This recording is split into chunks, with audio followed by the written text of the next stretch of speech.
Well, hello, mamas, and welcome. I am so happy to have you here, and I hope you all are doing well. I'm Yael, if we haven't already met. And I'm Sayla. And this is Sayla. And today we're going to be doing a lesson out of Logic of English Foundations Level B.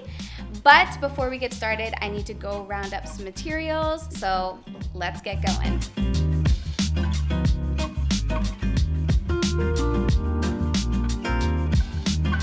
All right, so now that we have all of our materials and books gathered, I am going to give you a quick overview of what this particular lesson is going to cover. So really quickly before we get started, we're going to be focusing in on lesson 53. And when you open up to any given lesson, they give you a set of skills that the child will practice, followed by the materials that you need to gather for that lesson. And so for this particular lesson, we have phonemic awareness, so practicing individual sounds and words and voiced or unvoiced sounds. Then for systematic phonics, we're going to be focusing on these new sounds, oi, and two different rules. And then we have handwriting for the uppercase U in cursive. We're going to do some spelling. We're going to spell these words and reinforce some of the rules that she has learned in this lesson. And then she's going to read a book, and we're going to do some comprehension and fluency. And last but not least, we're going to create an original art piece inspired by a text. I quickly want to mention that this is one of the longer lessons that I have encountered in this curriculum, and it's not one that I would see myself doing in one sitting. I would probably break it up across a couple of days if needed so that we can really zero in on those rules that we're practicing, and she can really understand each of those concepts and skills that we were building. Also do a couple of more activities to really cement her understanding. So that would be my recommendation if you're going to dive into this curriculum and do those lessons. Now, there are shorter lessons for sure that you can do in one sitting, but this is definitely one of those longer ones that you want to stretch a little bit. All right, Sayla, are you ready? Okay, all right. She has had her snack. I think she's good to go. So, Sayla, today we're going to learn about a new rule. I'm going to say the rule, and then I want you to say it after me, okay? So here is the rule. English words do not end in I, U, V, or J. Okay, let's say it rhythmically. English words, can you repeat after me? English words do not end in I, U, V, or J. I, U, and in I, U, V, or J. Nice. Okay, so English words do not end in I, U, V, or J. Do not end in I, U, V, or J. And then flipping to the next page, it encourages us to shout out the rule, say it a couple of times. So we're going to do that. Sayla, if you'd like to march around and show people how you say the rules to rhythm, that would be fun. Would you want to do that? Okay. So, English words do not end in I, U, V, or J. Okay. English words do not end in I, U, V, or J. English words do not end in I, U, V, or J.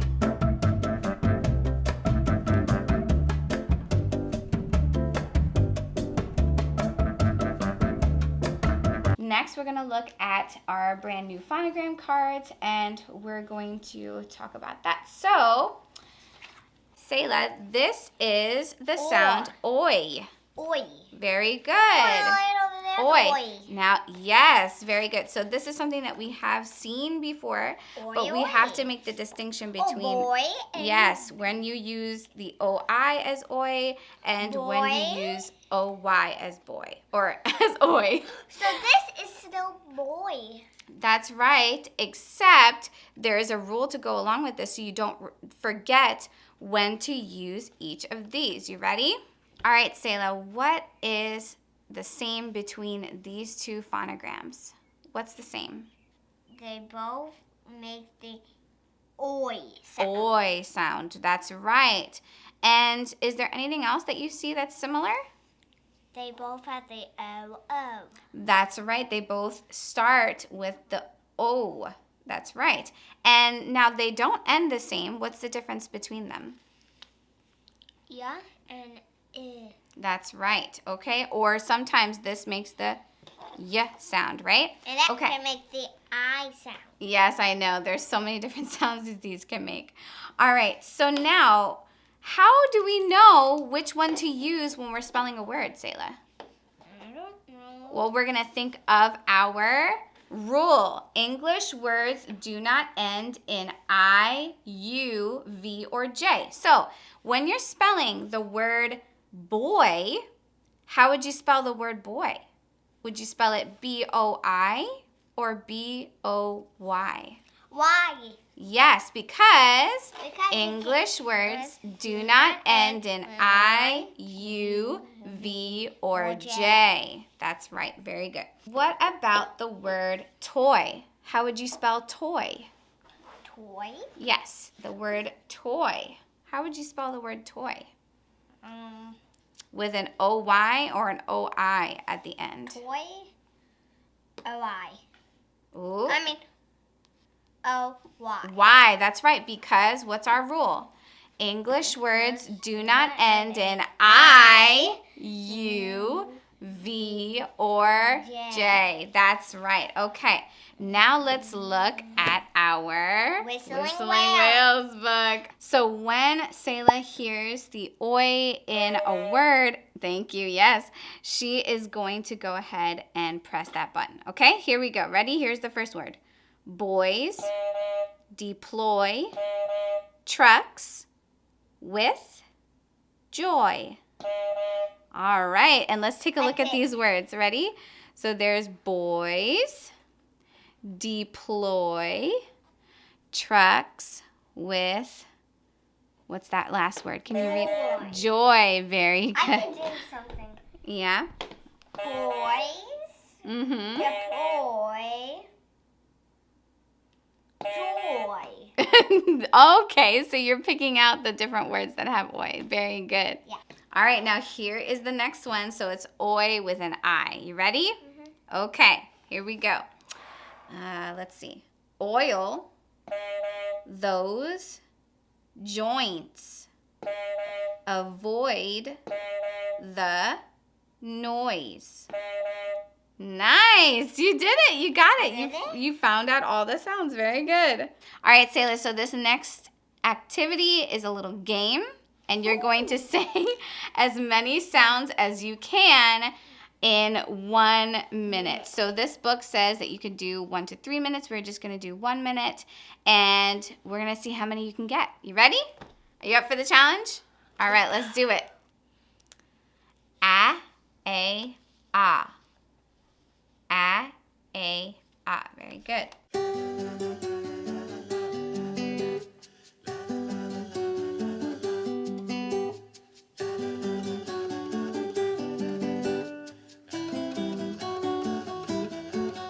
This next activity is a classroom activity, so we're going to go ahead and skip that and go straight down to this next part. Now, this next part is talking about plurals, and they have blocks here, but I have sticks, and it ends in a CK, so that works just fine. All right, you ready?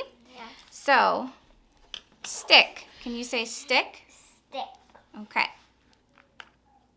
Sticks. Can you say sticks? Very good. What's the difference between this when I have 1 stick and this when I have 2 sticks in the sounds? There's a S at the end of this, and then no S at the end. That's right. Okay, so when we have... What about this? That's right. So if you add another stick, it's still sticks. Very good observation.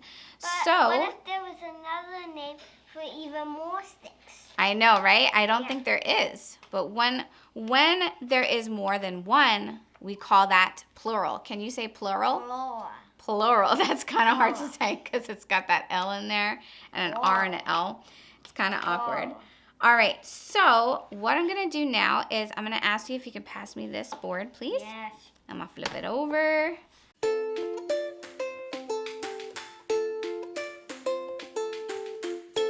Show me 1 stick. Show me a stick. Very good. Can you put it right here? Good. Now show me sticks. All right. Nice. So what do we have to do? What do we put at the end there? Nice. We put another S, and that makes it plural. Can you say plural? Plural. Plural. Plural. We'll work on that. So now, Selah, can you point and find my leg, please? Where's my leg? Right there. Very good. Now, do I have just one leg? Are you being silly? All right. I have not one leg. I'm not kidding. You're not kidding. Okay. I have how many? I have 2 legs. Okay, the end of the word legs. What sound do you hear at the end of the word legs? What sound do you hear at the end of the word legs? What's the sound? That's right. I'm going to write the word legs on here, okay? All right, so what do you notice about the word legs? It ends in what? But it's not just, it's z. Okay, remember that? That's right. So the S in this word is a z sound. Can you say legs? Legs. How about, is there another sound that ends in S that makes a z sound? I can think of one. Ready? Eggs. Eggs. So sometimes S says S and sometimes it says Z. This leads us to a new spelling rule. You ready? Mm-hmm. Okay. To make a noun plural, add the ending S. Can you say that? You want to march around and say it? To make the word plural, you need to add the S at the end. Very good. Let's try to say it. Ready? So repeat after me. To make a noun plural, add the ending S. Okay. To make the noun plural, add the ending S. To make a noun plural, add an ending S. So now we're going to dive into the workbook and we're going to add S's to these words and then we're going to read them, okay? So can you read me, what is this first one? Cat. Very good. So do we add an S there? No, because it's just how many? 1. And then this is cats. Right, so we add the S because it's plural.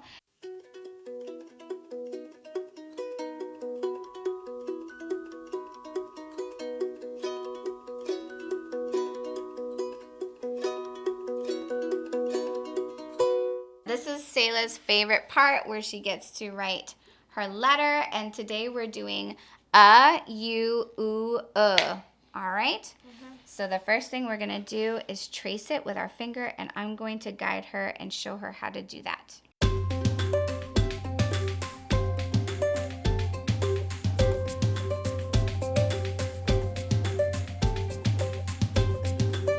So this is another thing we like to do is we like to talk about which one is our favorite that she made. This one's your favorite? Yeah.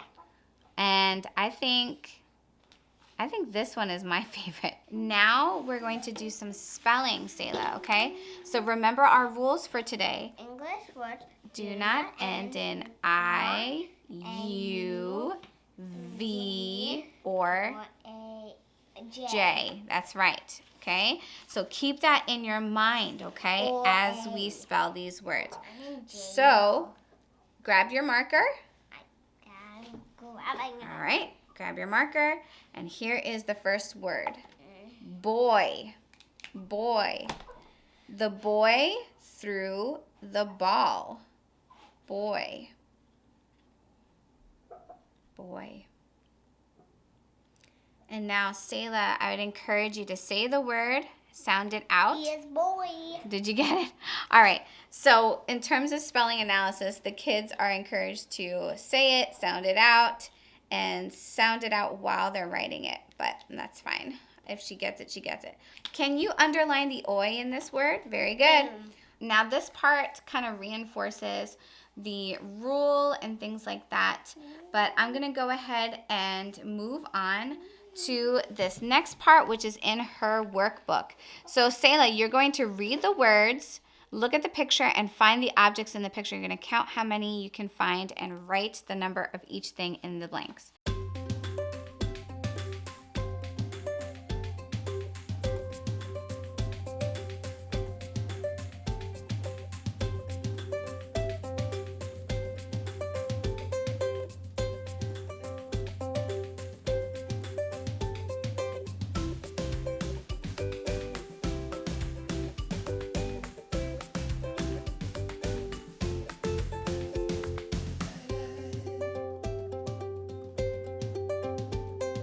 We're going to move on to this very last activity, and we're going to be looking at this book, and she's going to be telling me some details about the book. We're going to read the book, and we're going to ask these comprehension questions at the end. All right, so you ready, Selah?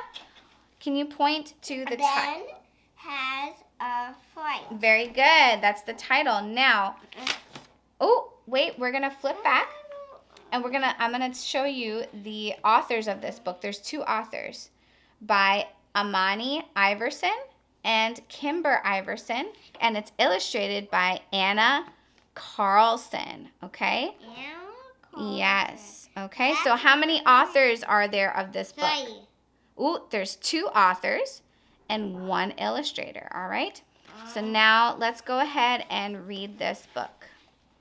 Okay. Here you go. Look up, brother. That's right, I know. That's a way downstairs.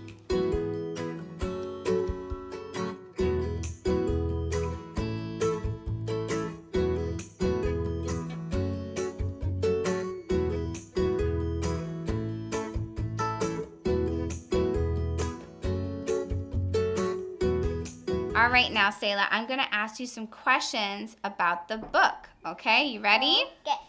What does it mean that Ben had a fright? He was frightened by a big, big monster. Yeah, what's another way to say fright? What's a different way we can say fright? He was... scared. Yes, very good. What scared Ben at the end of the story? Do you remember? Big monster. Yeah, that's right. That's right. He thought that was Ben. Thump, thump. Yeah. Thump, thump. That's right. That's the sound they were making in the book. Very good. Now, I also wanted to point out that this is not the first time we were reading this particular book, but it is the second time, and this time we were meant to really focus on the authors and the illustrators and going to the back cover, reading the biographies, and reading about the people that have contributed to writing this book. And now what she is working on after all that is her picture of a scary monster.